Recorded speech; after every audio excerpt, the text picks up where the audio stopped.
Blog Talk Radio.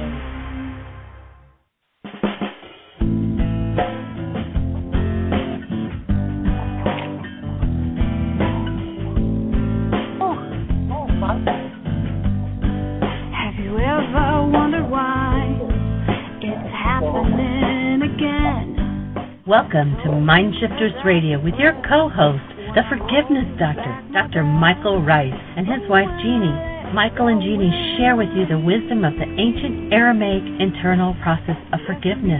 They offer tools and support 5 days a week from 2 to 3 p.m. Eastern Standard Time. They will support you in building a solid foundation within yourself to live in pure love. In Aramaic, Rakhma. Michael is the author of Why Is This Happening to Me Again? For more information on Michael and Jeanie, please visit www.whyagain.com. And now your co-host, the Forgiveness Doctor, Dr. Michael and Jeanie Ryce. And the truth that is rooted within me. Hi, and welcome to MindShifters Radio. And today is Memorial Day 67. Hello, Michael. Memorial Day 67, our invitation to you is to be willing to face something in your life today that you're willing to forgive, something you're willing to remove from your mind that is based in some form of hostility or fear. And we're coming from you live today from Heartland. Actually, I'm just, hear me breathing a little hard. I'm just taking off a soaking wet shirt. I was just up on the roof of Harmony, one of our buildings. Yesterday we had a really heavy-duty rainstorm and windstorm that took down one of our power lines. So David and I, we get to multitask here. David and I were just up on the roof repairing the electric line. So we could sure use a couple of electricians and carpenters around here. Anyway, welcome to the show. I'm Michael Ryce, and we're here to support you in the process of forgiveness. What is forgiveness? Nothing to do with letting other people off the hook because you have pain inside of you. It's the tool with which you change, the tool with which you remove the pain that's inside of you. So we're here to do that, and if you want to listen to I don't know, Jeanie, have you put by chance the show from 2 days ago in the download section with the other worksheet one that we did with Pamela? No, I haven't, but I will do it while you all are talking. Oh, awesome. Yeah, I think that would be a cool thing to do. We had a young lady who was so courageous and so willing. I don't meet this much willingness very often. Most people, when they start looking at what they've been dissociating from all their lives, want to yell and scream and blame somebody else and go to it unwillingly. They attack, they make up stories, they do all sorts of things that just don't even resemble what actually is going on. But Lynn the other day was so awesomely willing. If you're listening, Lynn, we appreciate you. You have given us a gift, and the gift you gave us was a really awesome live show on walking through the worksheet process, step by step. How do you forgive? So we invite you each to listen to that video. It'll be on our website. I put it in number 3 position, Jeanie, if you can still hear me. And basically the explanation of the Aramaic forgiveness process, if you go to www.whyagain.com, on the right-hand side you'll see a link that says Download Worksheets. Under that, there are now going to be 4 links. The first one will be the explanation, new chapter 24 from my book, Why Is This Happening to Me Again? The second one will be a copy of the actual 7-step re-ality management worksheet, the latest version. The third one will be the radio show from 2 days ago, a very, very powerful live worksheet process. So if you want to know how to walk through it, that's how to do it. If you want to learn willingness, listen to the way Lynn handled this and the awesome shifts and changes that she went through. If I had tried to script a show to do this, I couldn't have done it. It was so awesome. Anyway, Jeanie, any questions in the chat room? Anybody on the phone with any questions? No, not yet. Well, I'm here. Out there, so. Dr. Tim. Yes, I'm here. How are you, sir? I'm doing quite well, thank you. highly favored and blessed, as you like to say. I sent you an email earlier suggesting a possible topic for today's show. Well, I've got a problem with my email. I am not getting any emails right now, so why don't you share with us the topic for today's show, and we'll probably do it. Well, the topic for today's show that I suggested was anger. Anger. Oh, well, but nobody in this country has anger. There's no anger here, is there? Well, I mean, we'd be wasting our time, wouldn't we? I think not. I think I did a blog entry on Tuesday about anger, and it received more comments than any other blog angry entry. Comments, Tim? Any other blog entry I've ever posted. I say, did you get some angry comments? Yes, indeed. Some that were angry, some that were defending anger, some that read my words and thought I was saying we should deny and suppress our anger or cover it up. Some that were saying I'm wrong because we need to express our anger, whether that's beating on a pillow or screaming in a car or going out to a field someplace and blasting it out. Some that's that a sad old belief in this culture. And some that say if you are angry, it's productive and useful. You need to use that energy and redirect it to motivate your work in another area.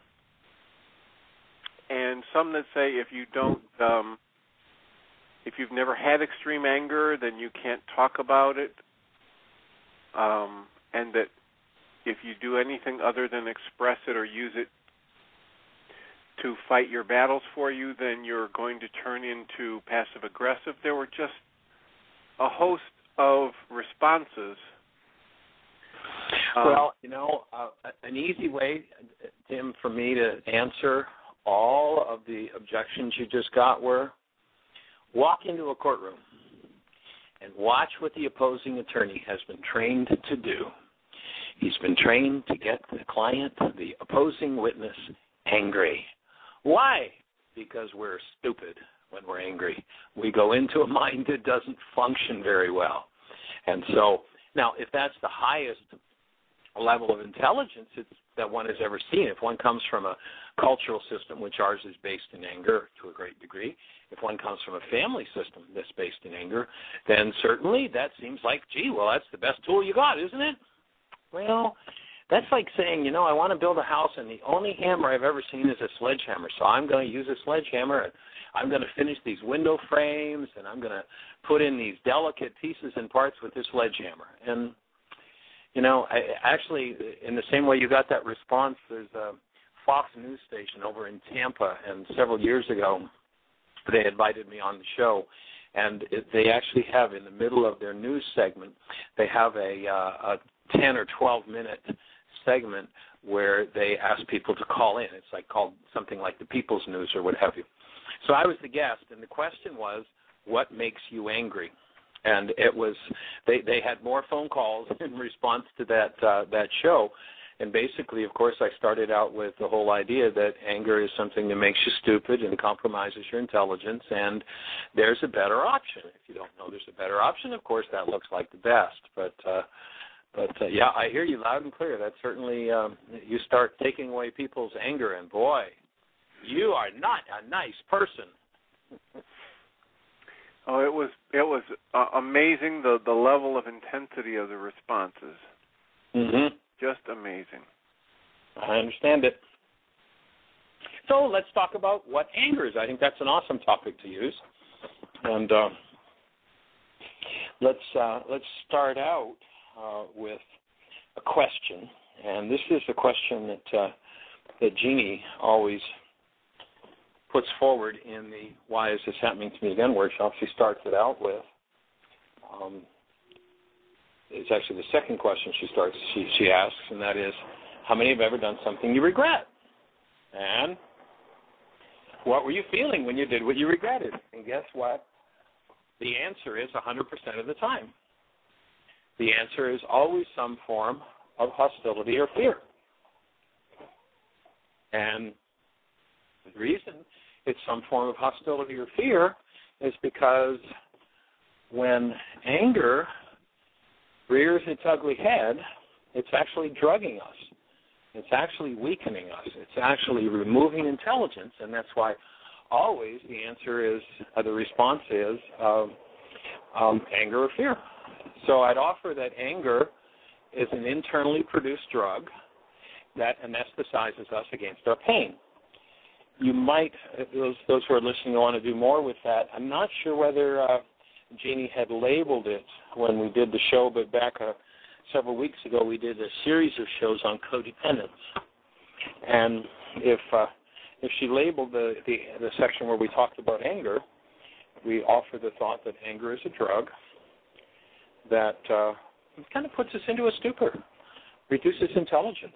And the other question that she asks when she opens the workshop is, how many have ever held a newborn child, and how would you describe the child? And everybody's, response or answer, in response to that question is some variation on the theme of love.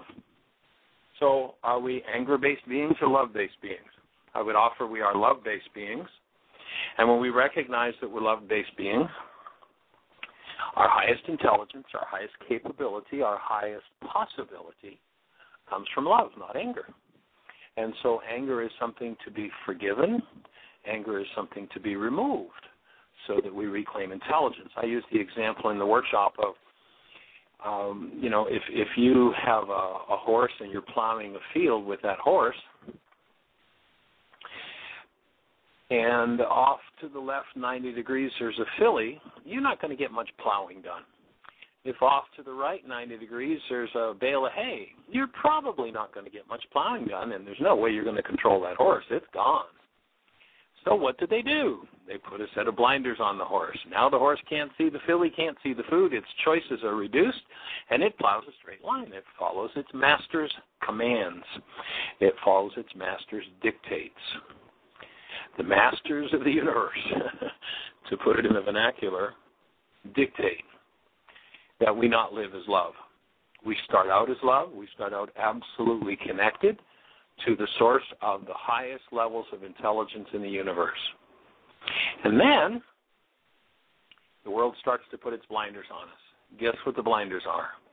On the left eye, there's hostility. On the right eye, there's fear. And once the world pounds those hostility and fear blinders into us, instead of seeing 360 degrees and having choices like the horse would have, all of a sudden, instead of 360-degree vision, we've got about 40-degree vision. And then we'll do exactly what the master says. The master tells us what to do, and we do it. We plow the field. We run a straight line. So I'd offer that, yes, the world is trying to give anger a really awesome reputation. It gives you power. It gives you all sorts of things. But I'd offer there is a far, far, far superior source of power. And it's called the presence of a human life. It's called love.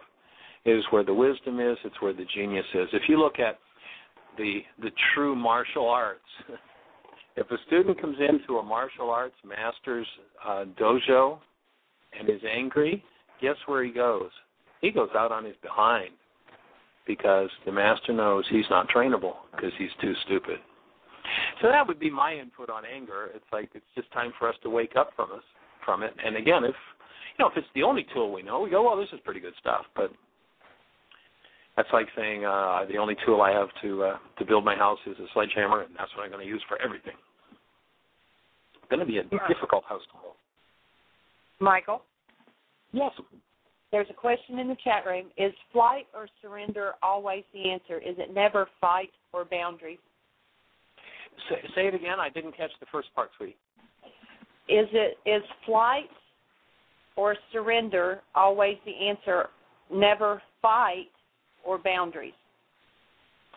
Well, I would offer that if you go into fight usually involves some form of hostility or fear. If we tap in, well, let me share a story about.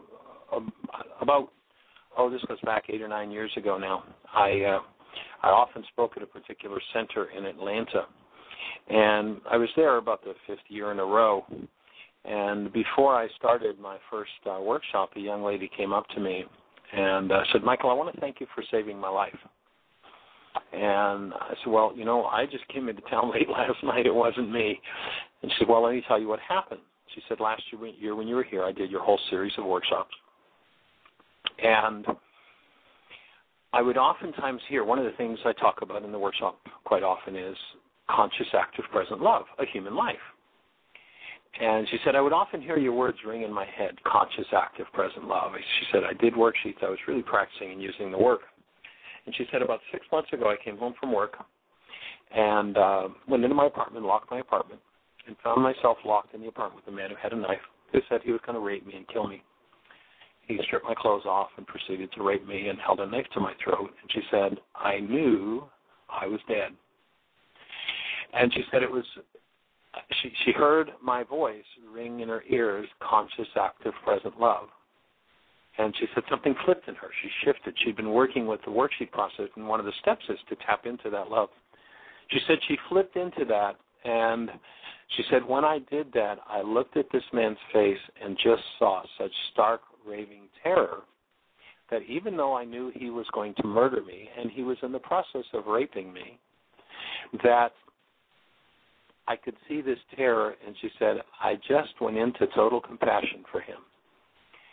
And she said, as soon as I looked at him with those eyes of compassion, as soon as I went into that space, he began to cry. He dropped his knife, got up off of me, and ran out of my apartment. So I'll leave it to you to answer which has more power. Now, she could have struggled, and she could have fought, and could have said, you know, you need to be 6 feet away from me. That's my boundary, or whatever. But I'd offer the active presence of love creates a life in a different way, and there's nothing upon the earth as powerful as that. And so that would be my answer to the question. Boundaries usually mean I need to control you in order that you don't get close enough to my pain, and then I don't have to deal with my pain. You know, one of the pseudo-solutions we offer in the codependence work, and you can go back and listen to those codependence shows that we did, one of the pseudo-solutions of the non-being mind is, if I could just control everybody and everything, nobody would get near my pain. If I could just set a boundary, a line up that nobody crosses, I'd be inside this space, and I'd be able to keep my pain hidden from me forever. And guess what? What you're pained about would be what would kill you. So we invite you to be willing to enter your pain. We invite you to be willing to let those things that need to surface, so that rather than carrying them around in a dissociated state, you bring them forward. Again, listen to the show from 2 days ago. I don't know whether Lynn's with us today or not, but you'll see exactly what I'm speaking about. In fact, what Lynn shared in one of the steps in her sheet, you know, there's a punishment thought there, and what she shared was that what she wanted to do was go out and get a gun and kill this person. She was that enraged. And I'll leave it to you to listen to the show to see what the resolution of that was, where she went with it, and the resolution was absolutely awesome. When we live out of a mind of hostility or fear, we live out of a frequency. Guess who's coming to dinner? Somebody who matches that frequency. And you can't put enough boundaries up to stop them. I don't care what you do. I don't care how powerful you are. I don't care how many guards you have. I don't care how big a moat you have. Somebody is going to get in and bring that up.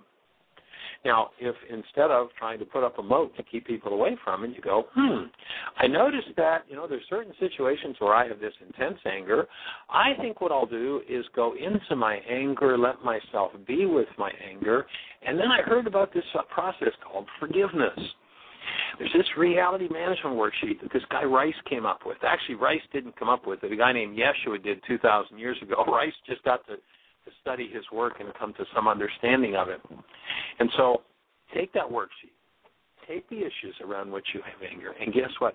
You're going to find that anger right square in your face. And then when you drop it, what you are going to find 100% of the time under that anger is the grief, the loss, and the pain that you're using to drug yourself against the anger. And once you allow yourself to stand as a human being, as love, and drop into that level of grief, loss, and pain that the anger is used to protect, then what will happen is you will heal your grief, your anger, and your pain.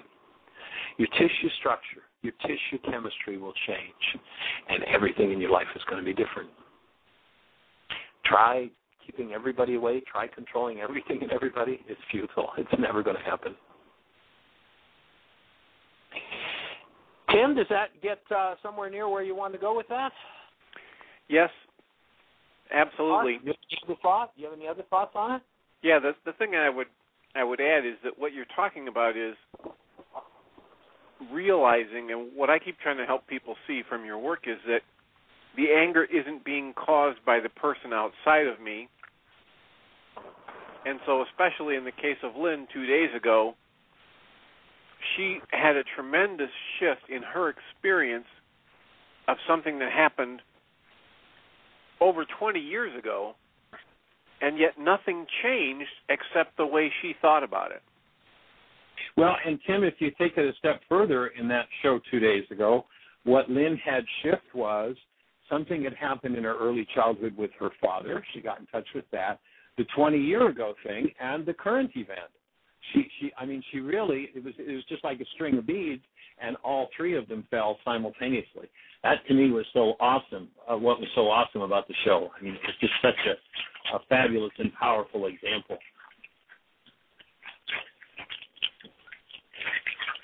And here's some water running in the background. I apologize. I'm still covered in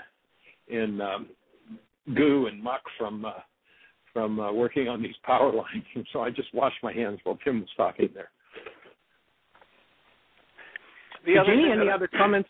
Oh, go ahead, Tim. I was going to say the other thing that I like, and I've been telling people about the show on Tuesday, is that because you were so focused on Lynn and paying attention and listening actively, and you were picking up things energetically, that is a wonderful example of blending not just the reality management worksheet process, but adding in the three earliest memories of conflict, exercise, a piece of work from the codependence to interdependence process, and combining that with the shifts that can happen using the worksheet process. It was just magnificent. And as you say, you couldn't have scripted it that well. I know you, and you're not that smart. That's right. You're smart. You're smart, but you're not that smart. This was a God thing, as they say. Absolutely. Yep, it sure was. It was such a gift for Lynn to have been. I mean, her level of courage was just awesome. To be that vulnerable on a public radio show is just pretty awesome. And then to add that the point that you're bringing up today is what you refer to as cosmic grease. The thing that really gets things moving is my willingness to go look at stuff that I have formerly been unwilling to look at. Right. Well, she had enormous Absolutely. willingness. Enormous willingness. Man. It doesn't get any bigger than what she had in that one. Doesn't get any bigger than that. It was just fabulous. The other thing about the anger is... Any other questions in the... Well, there's nothing else going on. Peacemaker in the chat room says, sometimes a boundary is helpful and in other situations could prevent growth. Yeah. Well, I guess it would depend how you define the boundary, but yeah, sounds all right to me. Of course, when we think about boundaries, it usually has to do with, well, I create a space between you and me. And, of course, if you listen to Einstein, where Einstein says, if you think you're separate or separated from the rest of humanity, you're living in an optical illusion. Who are you creating a boundary against or with? Truth is, there's only one of us. Truth is, we're all cells in one body. And all this war and all this murder and all this crazy stuff is something we made up, and it's time for us to be done with it. And that's what forgiveness is about, is removing every bit of hostility and fear until we come back to where physiology simply supports the presence of a human life, the active presence of love.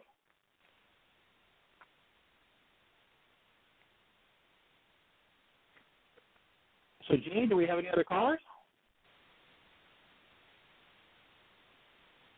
I guess Jeanie must have lost her phone signal again. Bummer. Okay, well, the other comment I have about all the responses I got from the blog post about anger is that the same words on the post got questions, stirred up questions in some, anger in others, and gratitude in others. You mean everybody had a different reality, just like life? Yep. So it clearly wasn't the words right creating the response. For sure. Yeah. Well, you know, any situation you look at, you're going to find that whatever the actuality is, every 9-bit mind is going to stand around and have a reality. Those who the external situation resonates fear or pain will go into some form of fear or pain-based reality or anger to defend against it. And anyone who has brain cells connected to love with that particular actuality is going to have a loving experience in that case. And whose control is it under, whether we have a painful or a loving experience? It's totally under our own control. You know, you go back to this genius teaching from 2,000 years ago that isn't about theology. It's about how to live a conscious life. And you hear this fellow named Yeshua tell us that there's a law that if you want to maintain a human life, you need to follow. It's got nothing to do with morals. It's got nothing to do with the whole religious thing. It's simply, here's how you maintain a human life, and you inoculate yourself against human insanity, and you literally, whatever the circumstance is, have an experience of the presence of love. The presence of love comes from your human life being present. It doesn't come from something that's happening out there in the world. And so the experience of a human life is available to us 24/7, 365, whatever's happening in our world. And once we recognize that, we have the option of experiencing love. Now, that doesn't mean if somebody does something crazy, and we covered this one in the show the other day with Lynn, it doesn't mean you don't hold them accountable, but you hold them accountable out of an intelligent, loving mind rather than out of a mind of vengeance or fear. And then everything changes. Well, it's kind of cool that you got all those responses from your blog post, Tim. That's fabulous. Yeah, it prompted me to write another entry today to talk about how it really helps me understand how we can have war over religion and money and property boundaries when a simple blog post like that can elicit such dramatic, emotionally energized responses from people. Well, you threatened to take away a precious tool for folks. What? You're going to take away my anger? It was something. And you know, we live in a culture. Go ahead. I say it was something. It was something. Yeah. We have a comment and it's interesting. Oh, go ahead. We have a comment in the chat room. Couldn't a boundary be used as a short-term type of tool? If two people are in the process of changing a negative communication pattern, for example, is there a point or a situation such as that where a boundary is helpful during change? Well, I think if by a boundary there you mean timeout, sure, you can use it. I mean, it's another tool. It doesn't mean don't ever use it. But, you know, a timeout can be helpful if you know, things flare and are too hot for someone to stay conscious. Creating a space with some timeout, it's like, hey, let's put this one, that's something we suggest in our Healing Through Relationships workshop. Let's put this one on the shelf for a little bit. And when we put it on the shelf, we get to simmer down and quiet the emotions that run us in a direction of some form of hostility or fear, some form of insane behavior. You know, the two questions we ask, how many have ever held a newborn? I don't care where we've been in the globe. It doesn't matter what culture it's been. 100% of the time, the answer to the first question, have you ever held a newborn, the descriptors of the newborn are always some variation on the theme of love. And 100% of the time, when we ask the question, how many have ever done something regret, it's some form of hostility or fear. It's a way to destroy human life. Anger destroys human life. And so what we're looking to do is to restore human life to planet Earth, to every mind, heart, and being on planet Earth. And guess what?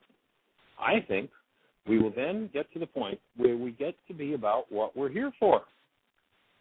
And we're not here for what passes as human life for most people on the planet today. Folks, that's just not what we're here for. We're not here to squabble and rage and, it's crazy. And that's why we put that invitation up every day to celebrate Memorial Day, to honor those who didn't know any better, who got lost in that insanity called war, who were murdered or forced to murder, who were maimed, who were injured, who brought those injuries, emotional traumas back and passed those traumas on to their children, their spouses, their family members. We hold the space for all of that to heal, and we hold the space to get to the point where we can finally put an end to that game of war on planet Earth. In the last century, in excess of 200 million people were murdered on planet Earth. And it seems like, nobody's gotten yet that war doesn't work. Like, hello? It doesn't work. The active presence of a human life works. Ahead, Michael? Tim. I think I heard you take a breath. Go for it. Yeah, we have someone else in the chat room says, remember that a mental tool can always be picked up and put down. Beliefs, from my standpoint, weren't meant to be permanent. And then someone asks, what is guilt? What does guilt mean, Michael? Well, guilt is based in fear, and it is a device that's used to assure people will do what it is that they're being trained to be guilty about. Because when they're trained to be guilty about something, that becomes the attractive energy that takes them to the behavior they've been told not to do, and it just assures that they'll do it, which keeps people in their fear-based minds. And, of course, once again, once you got somebody in a fear-based mind, you got the blinders on. They don't have choice. Somebody can control them. That'd be my take on guilt. Guilt is an absolutely useless advice for human life, an absolutely useless device for a human being. If you want a non-being, if you want somebody who's not very smart, who's kind of dull, who will stay in the patterns of hostility or fear their whole lives long, hey, just fill them with all kinds of guilt and fear, and you'll have them, you'll be able to control everything that they do. So what I suggest people do, if they've got the experience of guilt, if someone's programmed them with guilt, and I remember I worked with a psychologist when I was out west a few months ago, and this guy tried to convince me how useful anger could be, and that guilt was something that was good. He was very religiously based psychologist, and guilt was a good thing to teach people. It's like, well, if you don't know how creation works, that may sound like a good story, but finally in frustration, he threw up his hands and said, well, I guess I'm just not going to be able to help you. This is the guy who came to some of my classes. It's like, well, you asked to meet with me. I really am not looking for any help, but if you're trying to convince me that I should start to use fear and or anger and guilt as tools to manage my life, sorry, folks, you don't have a clue what you're talking about when it comes to the teachings of the man named Yeshua, because what he says is there's a law, and the first law is you maintain this condition of love in your mind. You can't keep love and fear and guilt in your mind at the same time. One is the law, the other two break the law.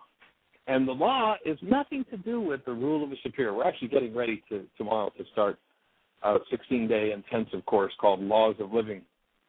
Law has nothing whatsoever to do with the rule of a superior, some dude up there in the sky that says, you better do this or I'll get you. Nothing to do with it.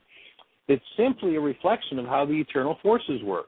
When you hear this law of love, that eternal force in your mind will maintain your human life and inoculate you against all human insanity.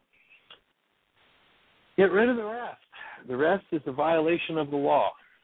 And those who did not understand forgiveness, such as a guy named Paul 2,000 years ago, of course, perpetuated some of that hostility and fear.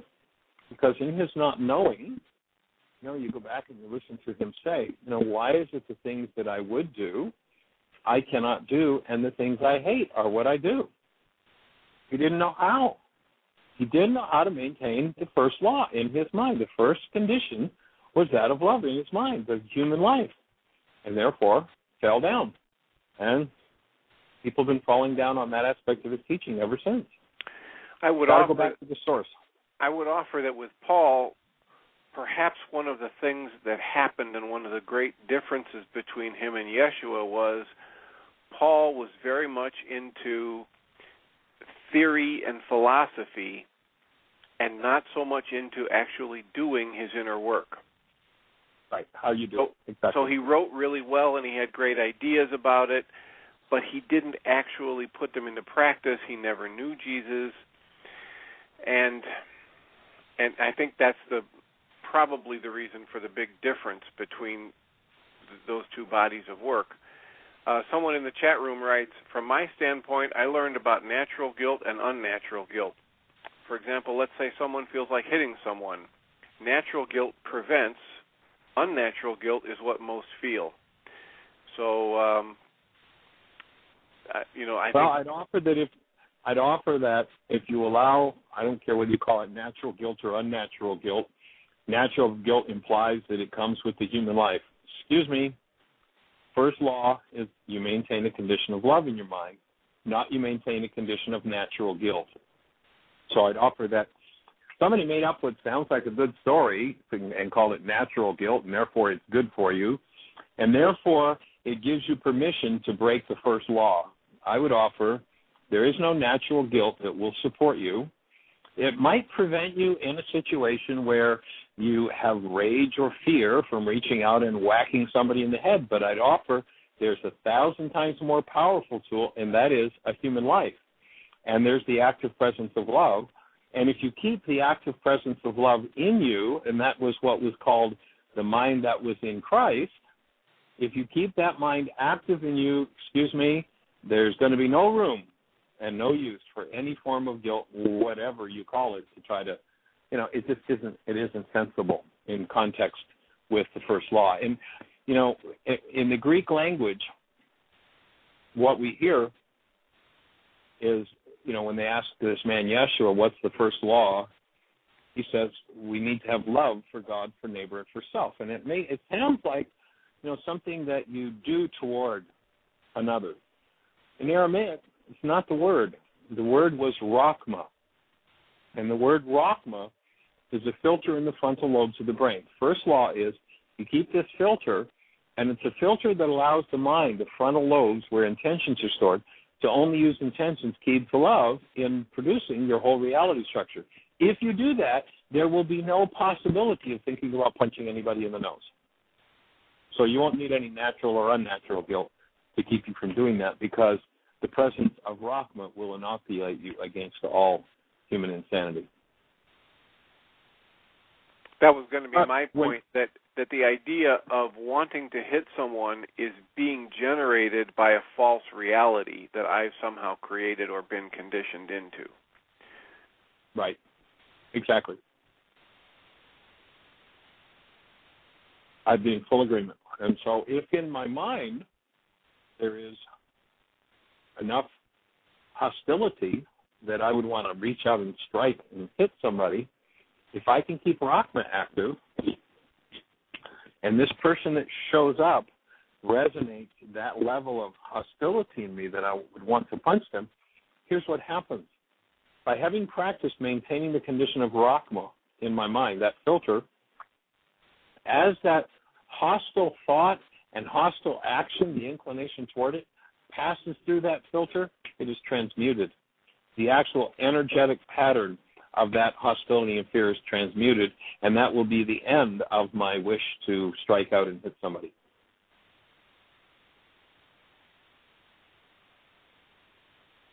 Jeanie, are you with us?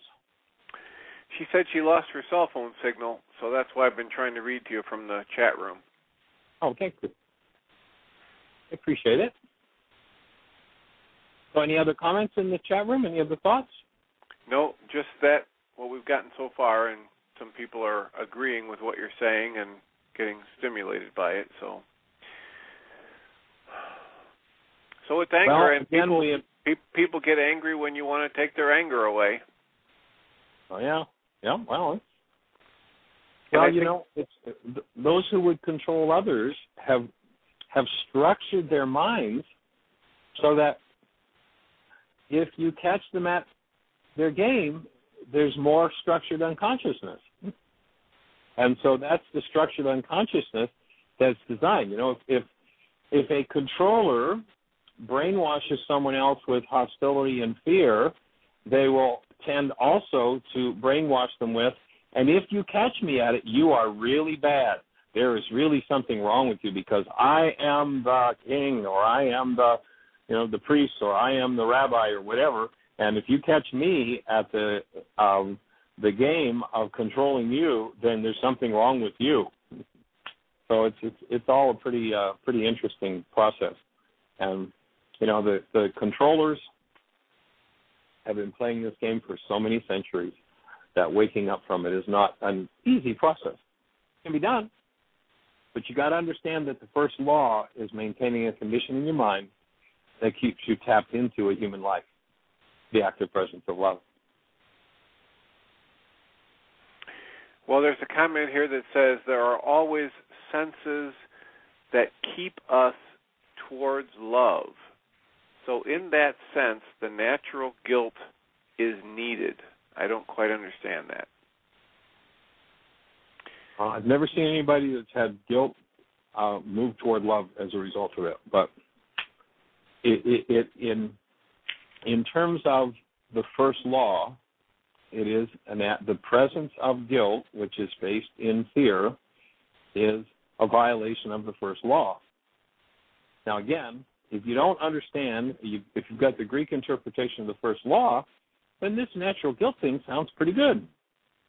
But once you get back to Yeshua's actual Aramaic definition of the first law, maintaining the active presence of love in your mind, then that lower level tool is no longer necessary because you've got the master's first, the first line of existence you've got in hand. And so that's where we want to head, is to the first line. And the first line of existence is, do you have a human life? Do you have the active presence of love in you? If not, then you have a problem.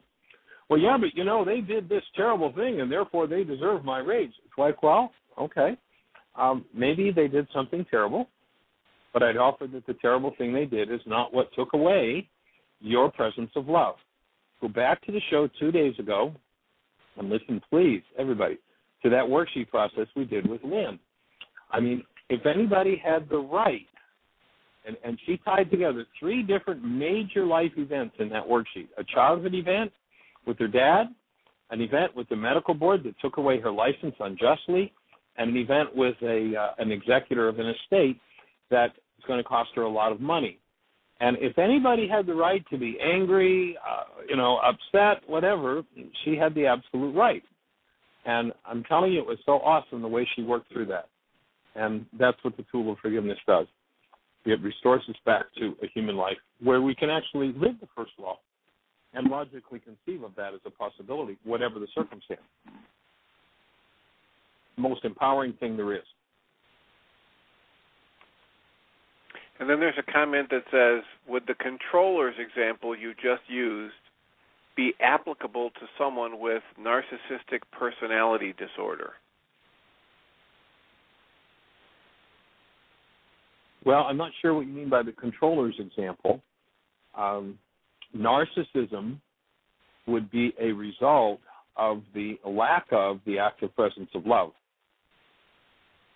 Once you took someone who has a narcissistic personality disorder and you get them to realize that they're not the persona. The Greek word persona means mask. So a narcissistic mask disorder means that I have this false self-love that I put on over my real being, and by doing so, I smother the active presence of the actual love that I am. Once you start forgiving the narcissistic personality disorder and collapsing that projection from brain cells, what you'll find is the person who shows up is the natural active presence of love. The person who is the active natural presence of love has no need to proclaim it to anybody. Has no need to shout it from the rooftops or be narcissistic about it because they've got the real thing. You know, I can remember when I was a kid, I liked to race. I used to drag race. And I had back then, I had a 76 Dodge Charger with a 383, you know, pretty souped up engine. Used to run the drags. And, of course, I never did any street racing. That would never be. But anyway, I can remember how the car I had before that was a souped-up former police vehicle, and it was pretty fast, but nothing compared to the Charger. And I can remember, you know, you'd be sitting at the light. Yeah, here I am. I'm 18, and I'm sitting at the light. Here's this guy with whatever he's got. He's revving his engine. I'm revving my engine. He's revving his engine. And, you know, and there's a contest going to peel off. But once I had the Charger, I rarely peeled off because it's like if I don't think I can make it, then I might try to go enter the contest. But if I know there's no contest, there's no sense in me wasting my rubber or my gas, right? You know, burning those tires. So to me, the difference is we try to convince our persona that it's okay, it's good. It's called self-esteem training. So when we promote and give people lots of self-esteem, what we're taking is a false self and we're trying to build it up and make it something valuable. The true being that we are, the true self, needs no building up. It needs no support. It needs no self-esteem. It just is what it is. And when you teach people to experience their lives out of that, life becomes a whole different game. So that would be my take on the narcissistic personality disorder. There are all kinds of persona disorders, and that means that the masks are distorted. And the idea is, why don't we just get rid of the masks and be who we are? Instead of functioning as this persona, and we try to show it up and fix it up and build it up and, you know, boom, boom, boom, boom. Why not just get rid of the damn thing? Why not just experience the presence of a human life and live out of that? What a radical thought, eh? Yeah, and in order to do that, I think we have to understand that we're actually creating our experience of life in each moment. Earlier, someone mentioned something about beliefs as a tool, and you know, I would offer that some of the most poignant teachings that I've run across indicate that every time I discover a belief I'm holding on to, I should diligently work to dismantle it. Because if I'm holding on to a belief, I have put blinders on myself. And I'm living in the past, and I'm not open to learning anything new, and my powers of observation have been crippled. I'd be in 100% agreement with you. And I could have had a human life instead. I could have had the absolute awesome active presence of love that I am. And, of course, for anyone who chooses to do their work, that option is available. That is, each and every one of us is created exactly the same as the awesome active presence of love. Life works to take it away from us, and forgiveness is how to get it back. And again, forgiveness not being letting somebody else off the hook because there's some kind of pain or turmoil in your persona. Forgiveness is the tool that you apply to the pain or turmoil in your persona to remove it so that it's no longer a block, so that you get to express fully as a human life. And we are here to absolutely support every mind, heart, and being on the planet. That's the idea of MindShifters Radio. That's why we're doing what we do. And by the way, if you're ready to jump on board and get some deep work done, get in the car, get on an airplane. Tomorrow at 7 o'clock in the evening, we'll start Laws of Living, a 16-day residential intensive here at Heartland. And then we still don't have the date yet, but starting on the 9th or the 16th of September, we'll be doing a 9-day intuitive development workshop. And in the intuitive development workshop, we'll cover the workshops, why is this happening to me? Again, we'll go into the forgiveness process fairly deeply. And The whole intensive will involve doing the forgiveness work, as well as still point breathing. And then the rest of the intensive is a practicum on developing the spiritual faculty of intuition. And intuition is the ability to access information without recourse to reason. The ability to tap in on an energetic level directly to an experience where you don't have to go through your body's mind. And so that's a really awesome 9-day intensive we'll be doing starting on the either the 9th or the 16th. We're actually waiting back from one person who made the request that we do it, and when they get back to us, it's supposed to be back to us later today, we'll know whether it'll start on the 9th or the 16th. So it'll start on a Friday night and go through a week the following Saturday. So anybody that wants to do it, you can take one day off work on Friday to travel. We'll start in the evening. We'll serve dinner. The intensive includes food, accommodations, workshop materials, workshops, everything. And we're in the Ozark Mountains in southern Missouri.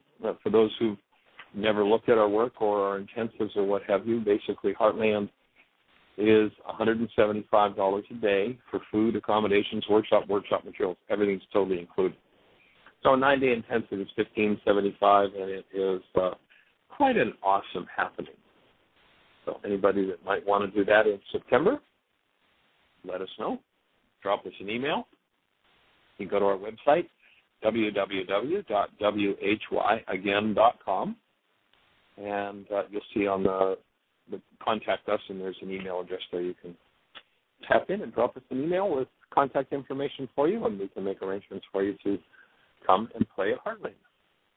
And if money is a challenge for you, we're always happy to work. We do have work support programs for those who can't afford to do a workshop, and or we're happy to work over a time period to break the cost of the workshop down so that it becomes affordable. Okay, Michael, in the chat room we have comments about how labels are limiting and excuses, so we aren't limited by our labels unless we choose to be. And then somebody says that narcissistic personality disorder has been dropped by the DSM people.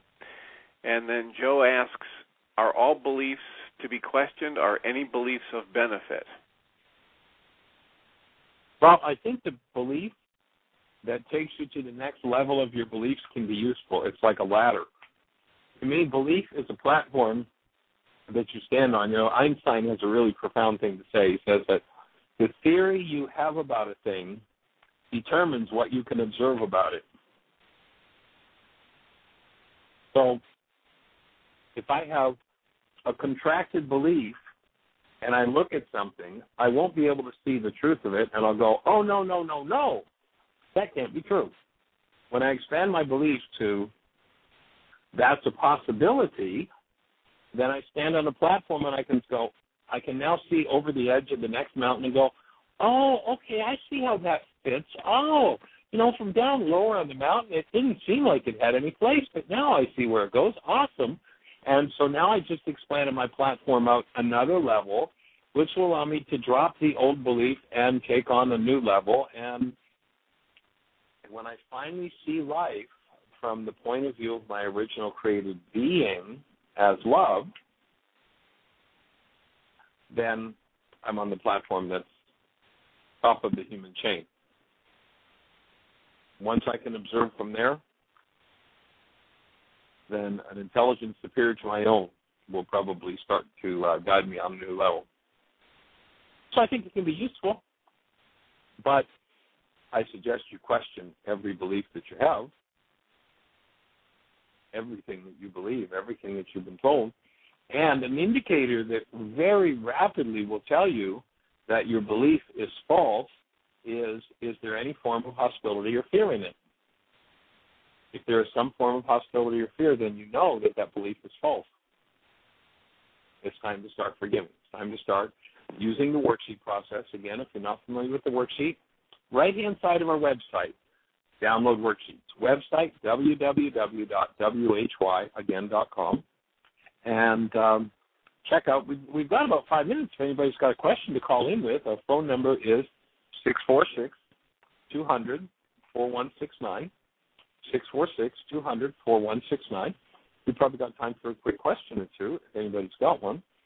But go to the website and download the worksheets and start to put the pen to the paper. Download the show from 2 days ago. There's an MP3. It's free on the website. Just go click on the MP3 links. 2 days ago show, and also it will be on the, I think Jeanie said she already put it on the download worksheets section. So it should be the third or maybe the fourth item under download worksheets. It is an awesome show, and it will give you a really deep taste of what the forgiveness process is about, live, on-the-spot coverage.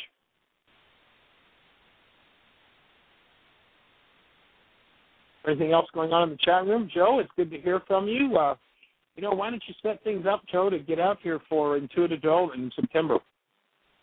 Maybe bring that young lady with you that you were talking about last time we talked, and you'll find that it would be a huge shift in what's happening in your world. So I'll just throw that invitation out. Well, someone in the chat room says, when I had a discussion concerning beliefs, I was asked, what makes your beliefs valid and mine not valid? And I told them I can set my beliefs down, allowing me to see beyond.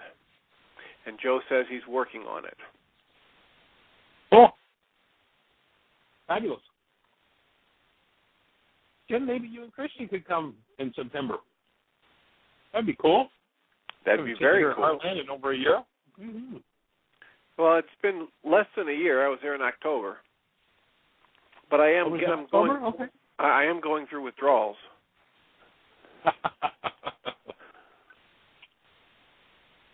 Well, it's certainly a fun spot. We've got that whole new section of the Heart Centers almost finished, not quite, but it's in the new bathrooms and all are usable, and we've still got some finishing work to do on it, but it's pretty cool, the new space, and it'll be even cooler once I finish the show and get down there and finish this wiring repair that will get us power back onto our well pump, so we've got water. And we thank the powers that be that the storm happened yesterday, where we had a day off today of the intensives to do it instead of in the middle of the intensive. So, well, is there any word on potential Chicago trip? Not yet, no. Okay. One of the people that was in teacher's training is there now, and she's working on it. All right. Well, we'll talk to you tomorrow. Thanks. Great show. All right. We hold you all in the blessing, and have the best year yet of your eternal life, and we'll be in touch. Take care. Thank you for listening to MindShifters Radio with the Forgiveness Doctor, Dr. Michael Ryce, and his wife, Jeanie, who present the internal Aramaic process of forgiveness. Michael and Jeanie are here every Monday through Friday from 2 to 3 p.m. Eastern Standard Time on Earth Angels Radio. For more on Michael and Jeanie, please visit www.whyagain.com. That's www.whyagain.com.